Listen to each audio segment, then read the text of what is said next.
Muy buenas a todas y a todos, espero que estéis bien y bienvenidos a este vídeo que estoy con Sergio Arias, una persona muy especial que ha venido desde Portugal y con quien voy a compartir ahora un rato muy agradable. Yo soy Hugo Díez Santaolalla, Hugo in Natura, ya me conocéis.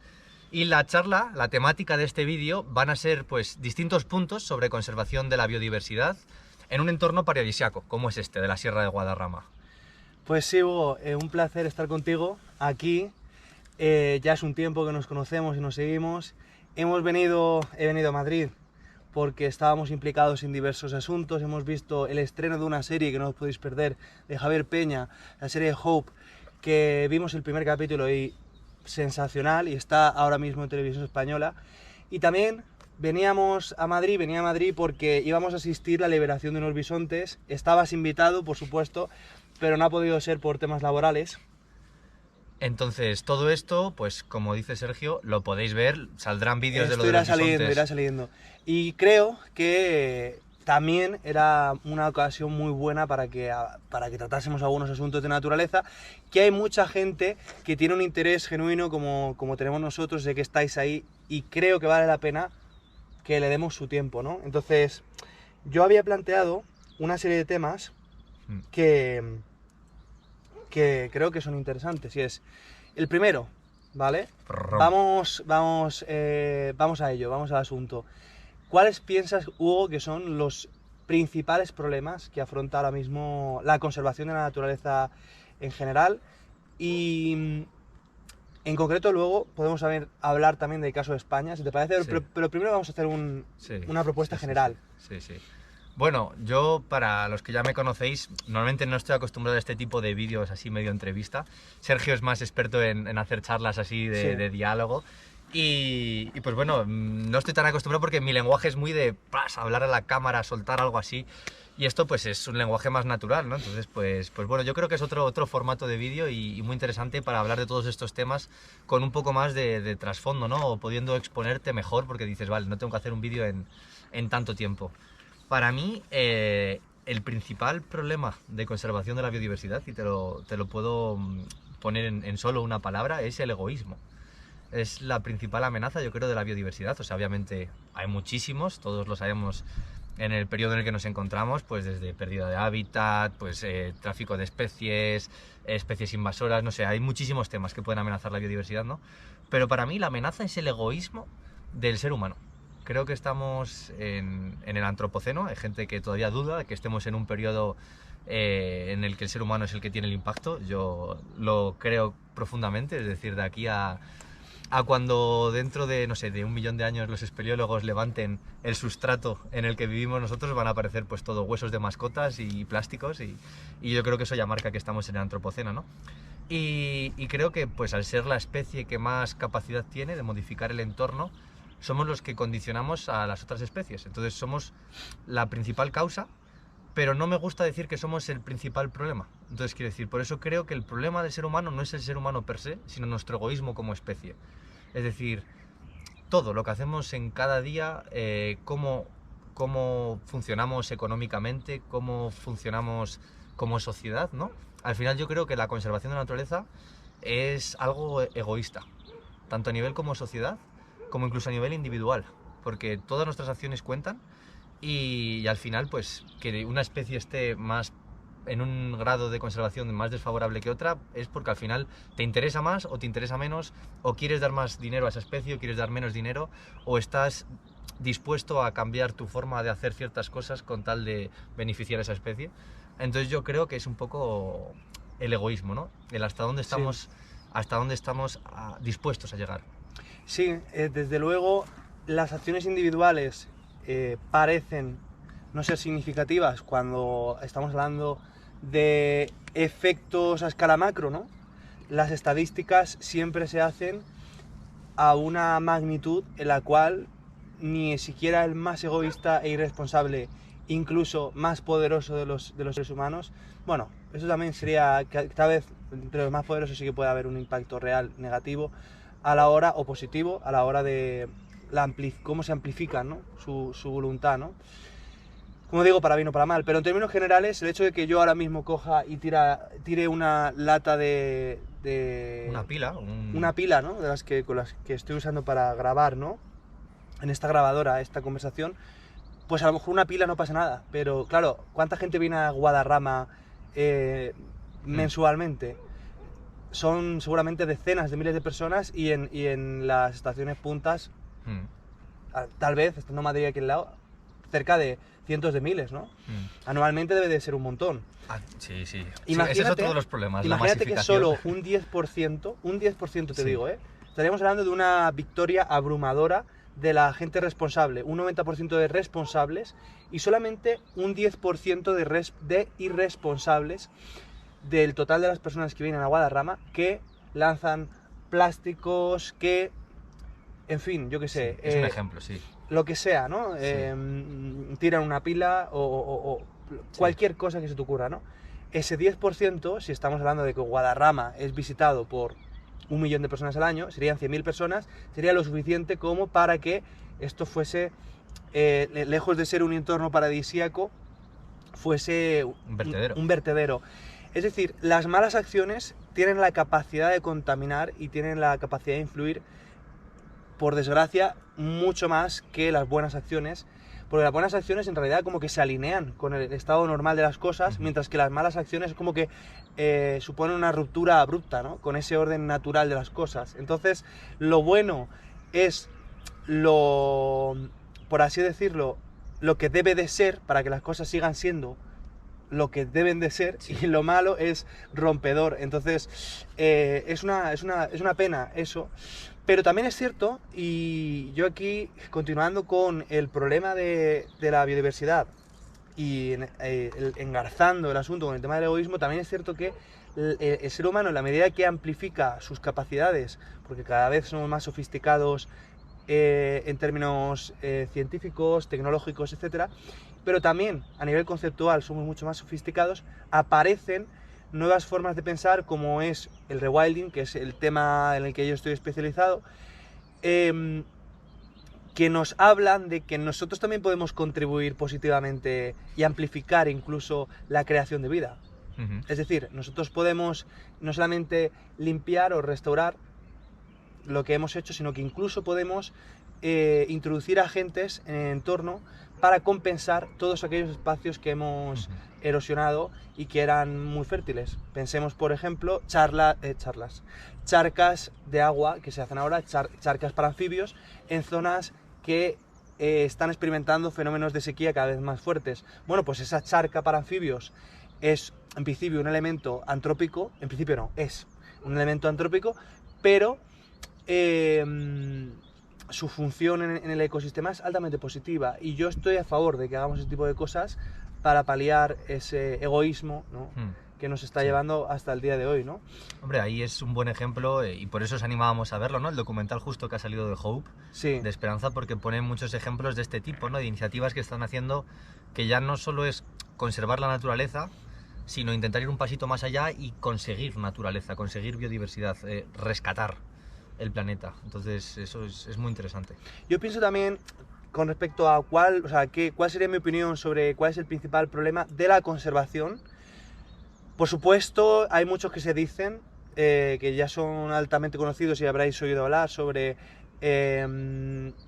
superpoblación y uso de recursos, sobre contaminación química, plásticos. Por supuesto, todos estos argumentos los conocemos, pero siguiendo la línea de rewilding, hay algo que me gustaría destacar, que para mí es muy importante y creo que debería de ser lo que es, que cuando hacemos restauración deberíamos de priorizar siempre que el ecosistema no solamente presente un alto número de especies, sino que sobre todo sus estructuras ecosistémicas estén funcionando, es decir, que haya una funcionalidad en el ecosistema. Es decir, que hay muchos espacios hoy en España y en casi todo el mundo que presuntamente están protegidos para la conservación de la naturaleza en un estado lo más alejado de, o con la intención de que no estén totalmente intervenidos y gestionados constantemente por el ser humano, es decir, queriendo preservar la naturaleza como algo ajeno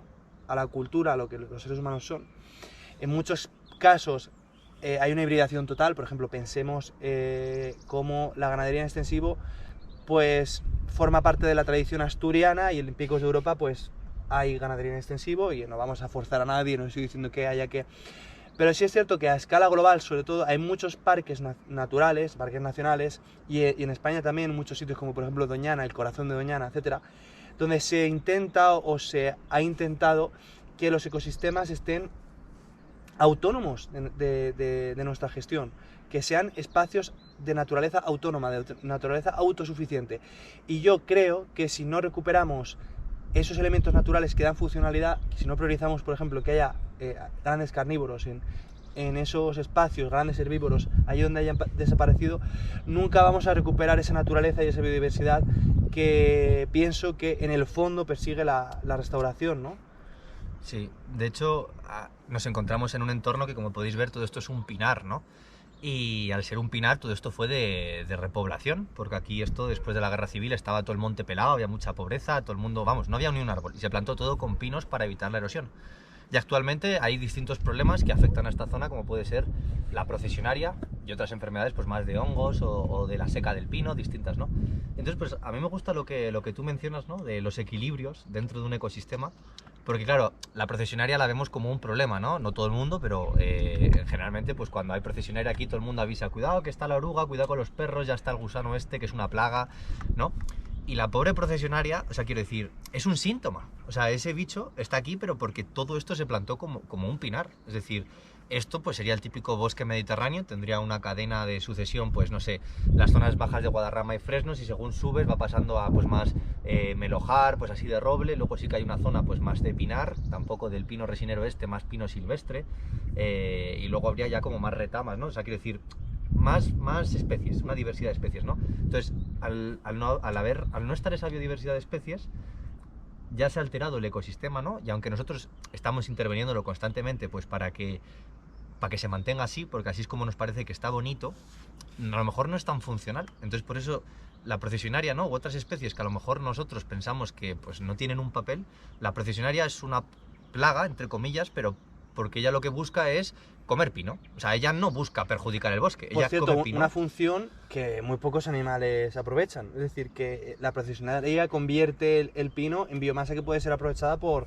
otros animales. Claro, eso es. Entonces, la procesionaria no mata el pino, pero lo debilita y luego el pino puede morir. Entonces, la procesionaria al final está ayudando a que en ciertas zonas de este pinar estén muriendo pinos, y donde han muerto esos pinos están creciendo encinas, están creciendo robles, están creciendo retamas, están creciendo otras especies. Entonces, es un elemento transformador, ¿no? De que a lo mejor... Claro. O sea, que normalmente, o sea, quiero decir, obviamente es a otra escala, ¿no? No tiene nada que ver, como dices tú, con el rewilding, con meter un gran carnívoro, Claro. tal, pero... No, pero incluso también sería rewilding. Estamos hablando aquí de que esto es un monocultivo casi de pino, y estamos hablando de que eso, a nivel de estructura de ecosistema, impide que ciertos procesos se desencadenen, ¿no?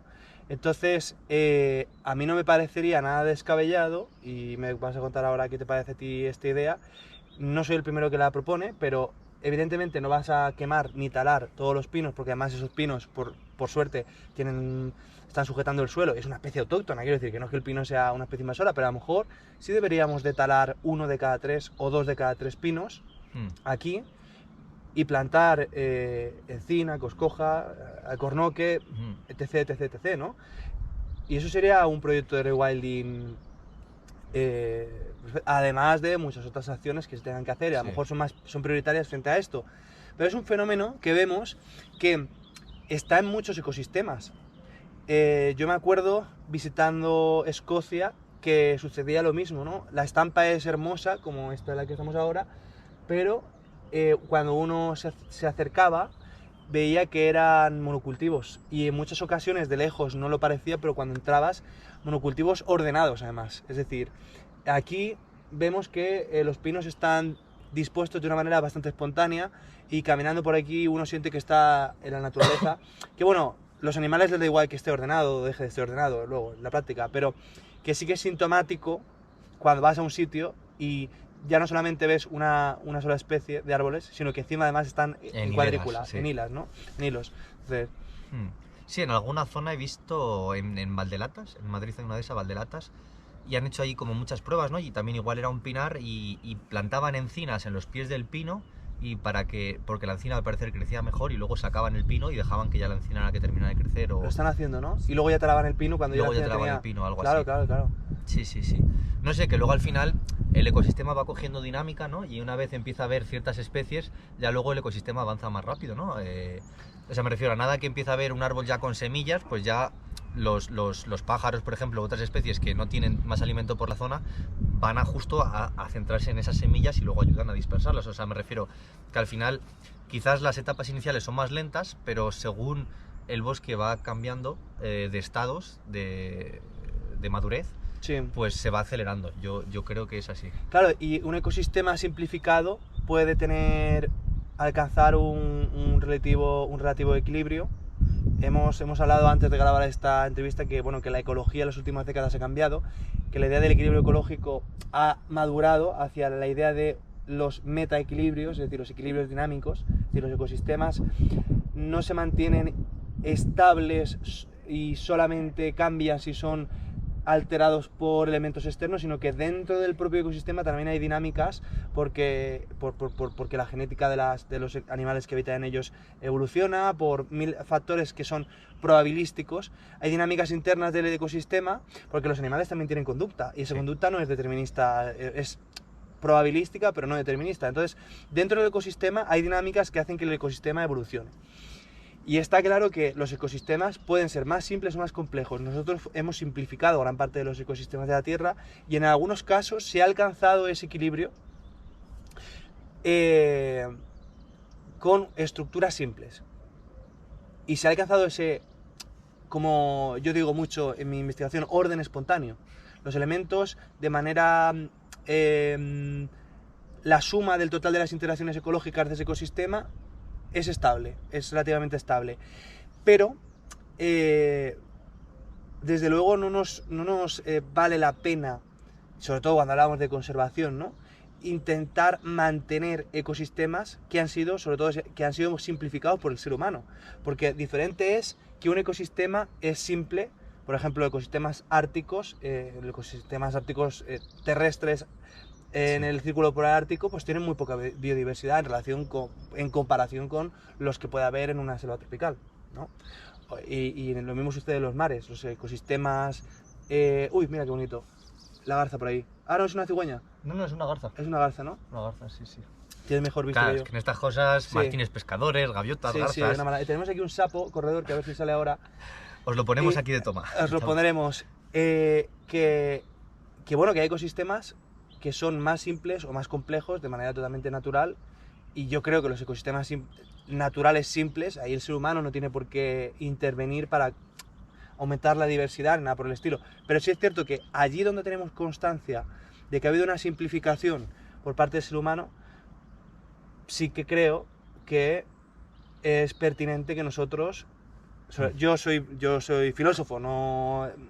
Simplemente estoy aquí proponiendo, ¿no?, las ideas.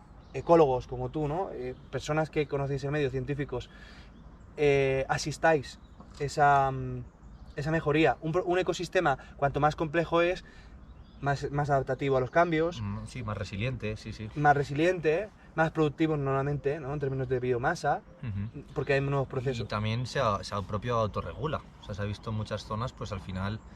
pues procesos como el tema de la evapotranspiración, temas de la infiltración, ¿no? Al final, pues lo que hablábamos de los límites, de hasta qué punto un ecosistema cambia a otro ecosistema, pues bueno, todo eso se ayuda. O sea, son cosas que a simple vista no vemos, para nosotros decimos, bueno, esto es un bosque, bueno, esto es una pradera, ¿no? Pero claro, es que hay distintos tipos de bosque, distintos tipos de pradera, ¿no? Pero todo al final tiene unas funciones que quizás se nos pasan por alto. Pues lo dices tú, la materia orgánica que se produce, la productividad de cada ecosistema. Es lo mismo la productividad del bosque que hay ahora aquí, que es un pinar, que la productividad de si esto fuera un robledal, no sé, o sea, que al final todo eso ayuda a regular microclimas y todo eso, pues al final, yo qué sé, la descomposición de las hojas de la materia orgánica genera pues microorganismos y cosas en el suelo que favorece, yo que sé, microrrizas y favorece esos hongos que, no sé, al final... Claro, es que aquí, cuando imagino que caiga la pinocha, todo esto se cubrirá, sí, el suelo se cubrirá, además de que es mucho más fácil que arda que si fuese un bosque maduro de Quercus, ¿no?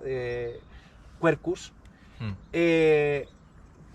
pues ciertos procesos que estás hablando de hongos, tal, no sé qué, todo eso no se da, ¿no? Es decir, la simplificación del ecosistema no es una cuestión ya, porque muchas veces se habla, yo veo esto, ¿no? Cuando se habla del problema de la crisis ambiental, etcétera, en términos de secuestro de carbono, cosas así, bueno, pero es que no es solo secuestro de carbono, no es solo que aquí tengamos toneladas y toneladas de carbono capturado, ¿no? O que esté verde y que esté bonito, es mucho más, ¿no? Pensemos, por ejemplo, que si tenemos aquí un monocultivo de pinos, los pinos, ¿esta especie cuál es? El resinero. El resinero. Bueno, pues los pinos dan alimento estacionadamente. Si tuviésemos aquí un mosaico de especies que dan sus frutos, sus bellotas, lo que sea, en distintas épocas del año, podemos tener una población más estable de animales. Sí. ¿Verdad? Que no están sometidos a periodos de estrés alimentario tan severos como si estamos solo en un monocultivo de pino. Por lo tanto, yo creo que esta es clave. Tratando el primer punto, ¿no? Creo que es muy, muy clave que a la hora de hablar de biodiversidad, de restauración, de conservación, que nos olvidemos o que no pongamos solo el foco en temas de si es un sumidero de carbono, si es terreno forestal o no, qué densidad poblacional tiene. No. Vamos a hablar de cuántas especies hay y de si esas especies son las especies clave. Es decir, qué pasa con aquí, qué pasa. Ahora sabemos que el castor está de nuevo en el Manzanares. Bienvenido sea el castor en el Manzanares. Yo espero que llegue aquí y que no tarde. O sea, quiero decir, mira, aquí, bueno, a ver, esto es muy grande para él, pero, o sea, bueno, no, pero que se meta por algún arroyo, por... va a ser esto... Estaría muy guay. Va a ser paradisíaco. Y bueno, y todo, estoy aquí con Hugo. Hugo, ha estado en mi canal antes hablando del lobo, bueno, creo que fue con Mario de Wonder. Sí. En mi canal estuviste hablando de rewilding precisamente. Es que no puede haber parques nacionales en España. ¿Qué tenemos aquí? Hostia. Ha saltado un bicho tú grande al agua. No jodas. Sí. A ver si le pillamos. Joder. Coge. Cortamos. Espera. No, coge mi cámara. Amigas, amigos, espero que este vídeo os haya gustado. Os queremos decir adiós, Sergio y yo. La segunda parte, o la primera, todavía no lo hemos visto, estará en el canal del otro, ¿vale? Os lo dejo aquí en la descripción. Es muy importante que entréis a su canal y le sigáis y veáis sus vídeos porque es un máquina, ya lo habéis podido comprobar, y de todos los temas que hablan. Y este vídeo, pues yo lo he disfrutado mucho. Es un formato al que no estoy acostumbrado, pero con una persona como Sergio y en un entorno así, pues se disfruta un montón. Dadle un like y nos vemos. Nos vemos, hasta la próxima.